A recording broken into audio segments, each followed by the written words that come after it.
আছি আপনার ম্যাথের নামে। এটা হলো আপনার ড্রাইডেনের সেই প্রথম করতে, যেটা আমি মানে মিডটার্মে থাকবে এবং আপনার মিডটার্মে পড়া হয়তো কোনো একটা অ্যাসাইনমেন্টে থাকবে। তো এই কবিতাটা বেসিক্যালি ক্রিটিসিজম। ড্রাইডেন ওই সময়ের একজন পাওয়ারফুল কবিকে অপমানজনক কথা বলেছিল তার কবিতা লেখায়। তার কবিতার মান ড্রাইডেনের কাছে নিম্নমানের মনে হয়েছিল এবং বেশ মনে হচ্ছিল ঠুনকো লেভেল, সারফেস লেভেল কথাবার্তা। তার মানে কবিতার কোনো ডেপথ ছিল না।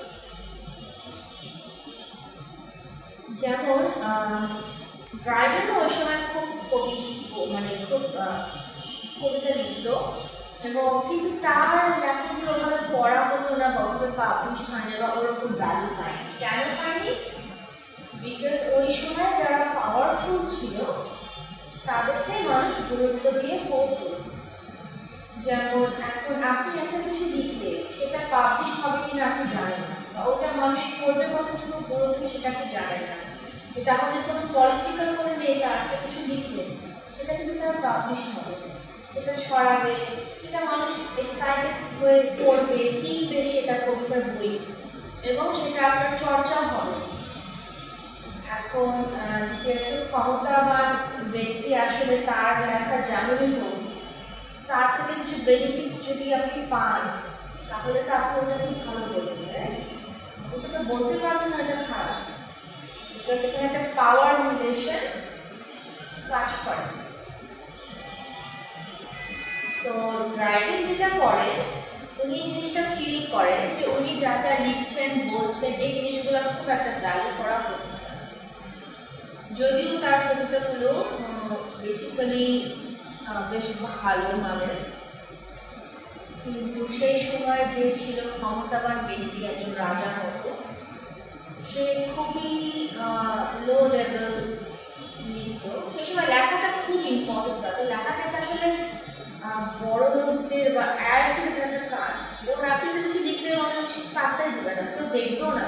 কিন্তু ওই সময় লেখাটা ছিল ইজ আ পাওয়ার ইটসেলফ, যে ও আপনি লিখতে পারেন তার মানে আপনি এডুকেটেড, আপনি অক্ষর জ্ঞান আছে, আপনি আপনার ভাব প্রকাশটা করতে পারেন। সো আপনার কাজ কথায় যে জিনিসটা থাকবে ওটা অন্যেরটা হবে না। সো ড্রাইডেন দেখলো যে সবাই এত মানে অয়েলিং করে যে রাজাকে, সে রাজা ওরকম কিছু আসলে জানে না বা পারে না, স্টুপিড লেখা লেখে। যেমন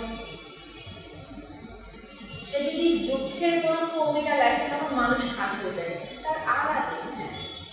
আবার সে যদি হাসির কথা বলে মানুষ হাসে না, কিন্তু তার সামনে কিন্তু সবাই তাকে খুব সাপোর্ট দেয়, তার সামনে তাকে সবাই খুব গালি করে। এখন আমি যদি একটা পচা কিছু দিচ্ছি, এখন আপনারা হয়তো ডিরেক্টলি আমার মুখের উপর বলতে পারেন বিকজ আমি এখানে আপনাদের থেকে একটু বেশি পাওয়ার করি। আবার আমার থেকে যারা সিনিয়র তারা যদি একটা পচা কিছু লেখে এখানে, আমি তো তাদেরকে অপমান করতে পারবো না। ওরা দেখা যাবে যে আপনি যদি বেশি ভালো কিছু লেখেন, আমি বলছি না ওনারটা বেশি ভালো হচ্ছে, কারণ উনি হলেন এখানকার সিনিয়র একজন ম্যান। জিনিসটা ওরকম একটা পাওয়ার প্লেটা ড্রাইডেন খুব ভালো করে ক্যাচ করে যে কবিতা আসলে আকাশ বাতাস প্রেম ভালোবাসা নিয়ে না হয়ে প্র্যাকটিক্যাল থিংসগুলো সে মানে ফোকাস করে। তখন সে কী করে, ওপেন কিছু ইনসাল্টিং কথা লিখে। কেন লিখে এটার একটা রিজনও আছে। এই যে রাজাটা, উনি যে লিখছে রাবিশ, এখন রাজার পরে তার ছেলেই কিন্তু থ্রোনে বসে, সেই পাওয়ারে আসে যে এমপি, তার ছেলে নেক্সট কিন্তু এমপি হবে না। সে যোগ্য নাকি অযোগ্য সেটা কিন্তু দেখে আপনাকে বসাবে না, আমাকে বসাবে না, কিন্তু তার ছেলেকে বসাবে। তো ড্রাইডেন দেখবেন তার ছেলে তার থেকেও খারাপ দেখে, তার থেকেও খারাপ পারফরমেন্স, তখন সে খুব হতাশ হয়েছে। তাহলে কি এটা এভাবে চলতে থাকবে? It should have an end. একটা জায়গায় তো মানুষকে প্রশ্ন করবে যে আর কতদিন এভাবে, যে জন্য এখন দেখেন এই পৃথিবী থেকে রাজা প্রজা কথাটা উঠে গেছে না। এখন আমি যা আপনি না, সাধারণ মানুষ আমার ডেমোক্রেসি ফলো করা। তো একজন এতদিন রুল করেছে, এখন সে নাই, তার অবর্তমানে তার ছেলে না হলে তার ভাই সেই বসবে এবং সেও একটা অল রাবিশ লিখবে, এই কথাগুলো মেনশন করে করে এবং তার লেখা কবিতার বিভিন্ন লাইন তুলে ধরে ধরে বেশ গুডলি না রাফলি অ্যান্ড লজিক্যালি সে ক্রিটিসাইজ করে। ঠিক আছে, তবে এর মানে এই না যে সে গালাগালি করেছে বা ওপেনলি করেছে। যাদের বুঝার তারা কিন্তু প্রবলেমটা বুঝে গেছে।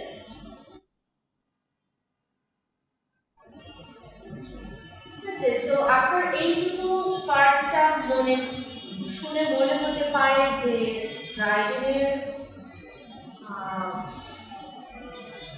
ইন্টেনশন ছিল একদম পিওর। সে চাইছিল যেটা ভালো সেটা ভ্যালু হোক, যেটা খারাপ সেটা পাওয়ারফুল লোকের ক্রিয়েশন হলো সেটা বর্জিত হোক। কিন্তু আপনি যদি একটা স্টোরিটার ব্যাকগ্রাউন্ডে যান তাহলে আপনি দেখবেন যে এই রাজার যে ছেলে ছিল সে কিন্তু ড্রাইডেনের লেখা কবিতা নিয়ে একটু ইনসিকিউর হতে চায়। আরে এই লোকটা কিন্তু একদিন আমার থেকে ভালো লিখবে এবং সে কিন্তু পাওয়ারে চলে আসতো, কম্পিটিশন রাখতে চাচ্ছিল এবং সে যদি উঠে যায় তাহলে আমি তো রাজাকে বুঝিয়ে যাব। সেজন্য সে কি করেছিল, ড্রাইডেনের আরেকটা কবিতা নিয়ে সে প্রথমে ক্রিটিসাইজ করেছিল। So he started the war. তার এখন একটা পাওয়ারফুল লোক তো আপনাকে বার করে দিতে পারে, তবে কিন্তু অথরিটি আপনাকে বের করে দেয়, হ্যাঁ সেটা কিন্তু সে করতে পারে, সেটা তাকে মানে এক্সপ্রেশন দিতে হবে না, তাকে তো জবাবদিহি করবে না। কিন্তু আপনি যদি ওইটা অ্যাকশন চান রিয়াকশন, তখন কিন্তু আপনাকে অনেকেই ধরবে। কিন্তু স্টুডেন্ট হয়ে একটা ইনস্টিটিউটের এগেনস্টে কথা বলছেন, হাউ ডেয়ার ইউ। তখন দেখা যাবে আমি যদি বুঝিও যে আপনার তরফ থেকে অন্যায় ছিল না, তাও কিন্তু আমি আপনাকে দোষারোপ করব। বিকজ ওটা সিস্টেম, সোসাইটির সিস্টেম, যে আপনি যত দুর্বল হবেন তত আপনি ডমিনেটেড হবেন। তো এই কাজটার পরও ড্রাইডেন যে সাহসটা দেখিয়েছিল সেটাই হলো এই কবিতাটা ম্যানফ্লেট নাও। এই কবিতাতে সে ওপেন ক্রিটিসাইজ করে এবং এই কবিতাটা ক্রিটিসিজমের জন্যই হিট হয়। এখানে ভালোবাসা, প্রেম, বাতাস, নেচার এগুলো সৌন্দর্য কিছু নয়, এখানে আছে একটা ক্রিটিক্যাল হওয়া, এই কারণে তোমার রাজার ছেলে তোমাদের এই অবস্থা এবং তোমরা যদি পাওয়ারে থাকো তাহলে এরকমই হবে। তার মানে কিন্তু তোমাদের একদিন না একদিন এটা থেকে সরতে হবে। You have to move away from this practice. একদিন না একদিন তোমাকে এই প্রবলেমটা থেকে সরে গিয়ে বা একদিন একটু গদিটা ছেড়ে দিতে হবে। কাদের কাছে গদিটা ছেড়ে দিতে হবে? যারা শিক্ষিত, যারা আসলে জিনিসটা জানে এবং যারা ক্ষমতাটা পারুক না পারুক জোর করে আটকে রাখতে চাচ্ছে না। ঠিক আছে, বুঝতে পেরেছে? যে জন্য আজকে কিন্তু রাজা এবং প্রজার কি চলটা নেই। আজকে কাদের আমরা দাম দিই? ম্যাক্সিমামই দাম দিই এডুকেটেড পার্সনকে, বাট যারা মনে করেন যে আনএডুকেটেড পার্সন তারা কিন্তু পাওয়ারটা যারা আছে তাদেরকে বেশি দাম দিই। তো আমি এই লেকচারটা দেওয়ার পরে প্রশ্নটা আপনি মাথায় রাখতে পারেন যে এখন যে জেনারেশনটা আসছে আপনারা কিন্তু খুব শর্টকাট ওয়ে ফলো করতে আপনারা হচ্ছে খুবই একটা জেনারেশন। আপনার কাছে পড়ালেখার প্রতি আগ্রহটা কমে যাচ্ছে, কারণ you get everything in Google. যে কোনো ইনফরমেশন গুগলে যান, যে কোনো ইনফরমেশন আপনি গুগল ম্যাপে কি আমরা আমাদের প্যারেন্টসকে খুব একটা রিসিভ করি, কারণ প্যারেন্টস আমাদের খুব কম জানে। কেন কম জানে? কারণ তাদের সাথে টেকনোলজি অ্যাডভান্স ছিল না। ঠিক আছে, so you basically rely on the technology. যার পাওয়ার তাকেই আপনি, আপনার পাওয়ারটা কি আপনার কাছে একটা স্মার্টফোন আছে, you have access to all sort of information. তার মানে আপনি কিন্তু এমনি সব জানতা হয়ে গেলেন।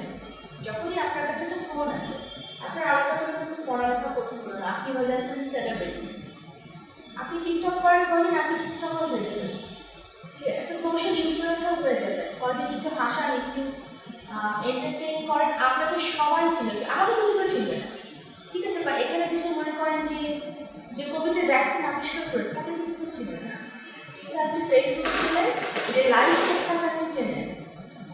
তারপরে যে ফেমাস যারা, যে আপনি দেখেন কি এন্টারটেইনমেন্ট পেজ বা থট অফ শামস, ওকে সবাই চিনবে। কিন্তু কোভিডের ভ্যাকসিনকে আবিষ্কার করেছে কোনো ডক্টররা কোনো দেশে কেউ বলতে পারে, আপনি বুঝতে পারছেন? কেউ বলতে পারে না। সো জিনিসটা কি হচ্ছে, জিনিসটা হচ্ছে তারা ডিভ্যালুড হচ্ছে। ভ্যালু হচ্ছে আপনার তারা যারা হালকার উপর দিয়ে টাকা ইনকাম করার ওয়েটা খুঁজে নিয়েছে, এবং এখন যদি শামস মনে করে বিলিয়ন ও ট্রিলিয়ন ইনকাম থাকে, ডলার্স, মনে করেন শামসের মধ্যে সবাই একটা পুরো একটা পৃথিবীর পপুলেশন, তখন মনে করেন সে আপনি যখন গ্র্যান্ড মাদার থাকবে, আপনি বুঝতে পারছেন যখন দাম হয়, সেই জিনিসটা আপনি দেখবেন যে সবাই টিকটকার, তাহলে ইউটিউবার, ওরা ইউনিভার্সিটিতে কখনো যায়, স্কুলেও যায়, সে স্কুল পর্যন্ত পড়েছে, এরপরে তারা পড়ার দরকার হচ্ছে না, no need to take a degree, ঠিক আছে? তখন মনে করেন কোভিডের থেকেও ভয়ঙ্কর একটা অসুখ আসে, তখন আপনি কী করবেন? তখন এই ভ্যাকসিনটা কি আবিষ্কার করবেন?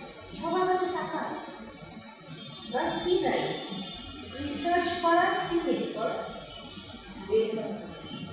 জ্ঞানটা নেই, আগ্রহ নেই, তারা কখনো রিসার্চ কি জানে না, তারা কখনো গবেষণা করে দেখবে, তারা জানে না কি দিয়ে কী মিশালে ওই ওষুধটা হবে যেটা দিয়ে আপনি রক্ষা হবে। তখন কিন্তু আকাশ থেকে আলো আপনাকে ওষুধ ছুঁড়ে মারবে না, তখন কিন্তু ইহা বলতে পারি, but you don't know how to save your life. এখানে আমি করতে বলছি কীভাবে আপনার দেখেন এই পর্যন্ত এভলিউশন হয়েছে। এই ধরনের কিছু কবি তারা যখন শুরু করে প্র্যাকটিক্যাল কিছু ইস্যুসকে হাইলাইট করা, যে যখন আপনার জ্ঞান থাকবে সেটাকে তখন ভ্যালু করা উচিত, আর যখন আপনার জ্ঞান নেই তখন আপনি কিন্তু অনেক টাকা আলা হলেও আপনি business woman, you are successful business woman, আপনাকে সবাই চেনে, আপনি কানে হাঁটছেন, আপনি একটা বিশাল সেলিব্রিটি, কারণ আমরা সবাই জানি যে তার, কিন্তু আলটিমেটলি নলেজটা কম, এই জন্য তাকে they have to go to other sectors, they might be popular in your eyes, আপনি তো সারাটা দিন তার নাম জমবেন, ওয়াও বলবেন, তাই না? আপনি সারাটা তাকে প্রশংসা করবেন, she is in power, for example Deepika, হ্যাঁ, তো এই কিন্তু খুবই নাম করে, কিন্তু আপনার পুরো ওয়ার্ল্ড লাভস হার, বাট এই কথা দিয়ে যদি তার মতো বেশি পিপল হয়ে যায় পৃথিবীতে, then is the problem. আর শামসের মতো যদি হয়ে যায়, then is the problem, because কিছু মানুষকে থাকতে হবে যারা আপনার গবেষণার কাজটা করবে। সো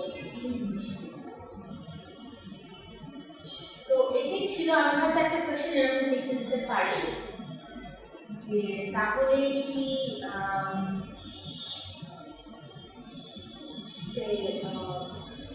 আপনি যদি সেই কিংয়ের ছেলে হতেন এবং আপনাকে নিয়ে একটা সাধারণ একটা পোয়েট এরকম অপমানজনক কথা বলছে, সেক্ষেত্রে আপনি কী করবেন? সো এটা অ্যাবসলিউটলি আপনার নিজের ওপিনিয়নকে আপনি লিখবেন, যে যার মতো করেছে লিখেছে, শেয়ার করেছে, ক্লাসে ডেইলি এনজয়, তারা খুব মজা করে ক্লাসের হাসিটা করতে পারবে, যে কোনো কিছু আপনি বলতে পারেন, আপনি আমাদের সাফিনাস বলে শুধু ডাকতে পারেন, আই ডোন্ট নয়, বিকজ বাইরের দেশের সাথে আমি করেছি তখন তোমার ডক্টরকে নাম ধরে দিয়েছি, আচ্ছা ঠিক আছে। সো ওই ডক্টর উই নেভার ফেল্ট ডক্টরটা আমার উপরে আসে ভেবেছিলাম, আমরা ডক্টর বলতাম বা বলতাম যে নাম ডক্টর তোশিকো, বা আমার সাথে তোশিকো বলেছি, অনেক সময় ডক্টরের বলে দেয় আমি আপনাকে এটা আমাকে এখন বলতে পারবো না, কারণ আমাদের এখানে চল নেয়, আমাকে সবাই বলবে তোমাকে আমার সবাই নাম করে রাখছে, বাট নামের সাথে কিন্তু রেসপেক্টটা আসে না, তবে